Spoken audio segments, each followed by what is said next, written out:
गुजरात के वडोदरा में कई चिकन मटन की दुकानों को बीएमसी ने सील कर दिया है। वडोदरा के नवापुरा इलाके में बिना लाइसेंस और एनओसी के चल रही मटन चिकन की दुकानों पर आखिरकार वडोदरा महानगर पालिका ने सख्त कार्रवाई करते हुए सील कर दिया है। पालिका ने 2 साल पहले इन दुकानदारों को नोटिस जारी की थी, लेकिन समय पर जवाब न देने के चलते अब ये कठोर कदम उठाया गया।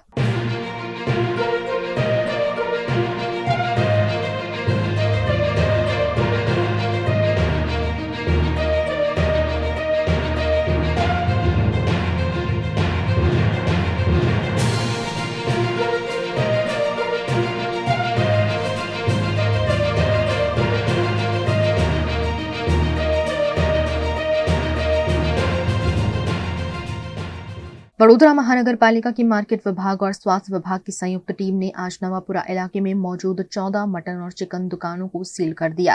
पालिका के मुताबिक इन दुकानों को 2 वर्ष पूर्व नोटिस दी गई थी, लेकिन बार बार सूचना देने के बाद भी न तो लाइसेंस रिन्यू कराया गया और न ही एनओसी ली गई।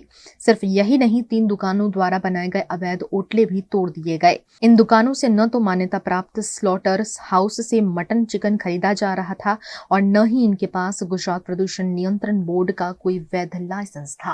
आज रोज वडोदरा महानगरपालिका वहीवटी वार्ड नंबर 13 नवापुरा खाटकीवाड़ खाते आवेल नॉनवेजनी दुकानों नामदार हाईकोर्टना आदेश बाद फूड सेफ्टी एक्ट તેમજ જીપીએમસી એક્ટ અનુસાર તેઓએ લાયસન્સ મેળવી જે તે નિયમની જોગવાઈ છે એનું પાલન કરવાની રહે છે, પણ તેઓને વખત મૌખિક અને લેખિત નોટિસો આપવા છતાં પણ તેઓ દ્વારા આજ દિન સુધી જોગવાઈનું પાલન ન થતાં નવાપુરા ખાટકીવાડ ખાતેની અંદાજે 11 થી 13 દુકાનો સીલ કરવાની કાર્યવાહી હાથ ધરેલ છે।